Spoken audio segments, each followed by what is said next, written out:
আপনারা অনেকেই আমার নববর্ষের শপিং সম্বন্ধে জানতে চেয়েছেন, আর আমি লেখাপড়ার পাশাপাশি কোনো জব করি কি না পার্ট টাইম সেই বিষয়ে জানতে চেয়েছেন।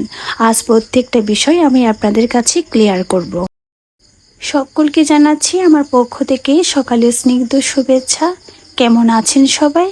গ্রামীণ জীবনের নতুন আরেকটি ভিডিওতে সকলকে স্বাগত জানাই। আশা করছি আমার পরিবারের ছোট বড় নতুন পুরাতন সকল সদস্যরা বেশ ভালো আছেন। ঘড়িতে ওই সময় বাজে 11:15 মতো।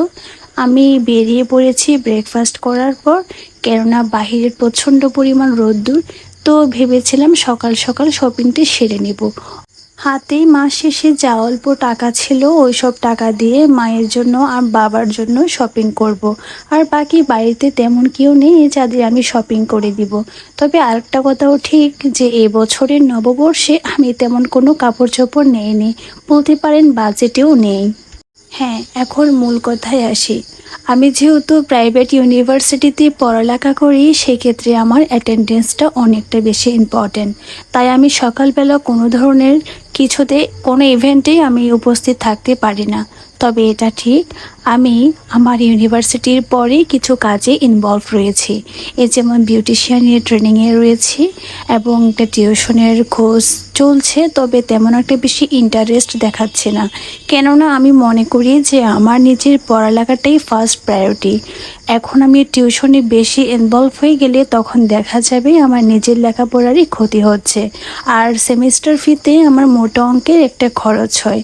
এখন আমি যদি নিজের পড়ালেখায় ফোকাস না দিই তাহলে আমার দিন শেষে নিজেরই ক্ষতি হবে।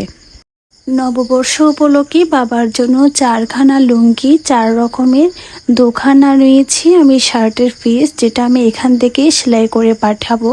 আর মায়ের জন্য নিয়েছি ম্যাক্সির কাপড়, ওই ধরেন ক্যাজুয়াল কাপড়গুলো আর কি। তো মা এবছর শাড়ি নেয়নি, মায়ের আগে কেনা নতুন শাড়ি রয়েছে। তো মা বলল নববর্ষের নতুন শাড়ি পরাটাই ফ্যাক্ট, যেহেতু নতুন শাড়ি রয়েছে তাই নিব না।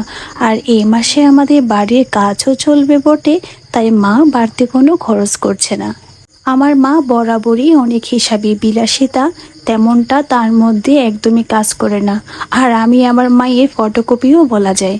আশা করছি আমাকে আবদার করে যে দুটো প্রশ্ন আপনারা করেছেন সেই প্রশ্নের উত্তরটুকু পেয়ে গেছেন, যে আমি ইউনিভার্সিটির পাশাপাশি কোনো প্রাতিষ্ঠানিক জায়গায় চাকরি করি না, তবে টুকটাক একটু একটু আশপাশ থেকে ইনকাম হয় টিউশন ট্রেনিং এসব কাজ থেকে। আর আমার নববর্ষের শপিং বলতে নিজের জন্য তেমন কিছু নেইনি, মা বাবার জন্যই শপিং করেছি এবছর, তাতেই আমি সন্তুষ্ট। আজকে ভিডিওটি এ পর্যন্তই। যে যেখান থেকে আমার ভিডিওটি দেখেছেন সকলে ভালো থাকবেন, সুস্থ থাকবেন। ধন্যবাদ।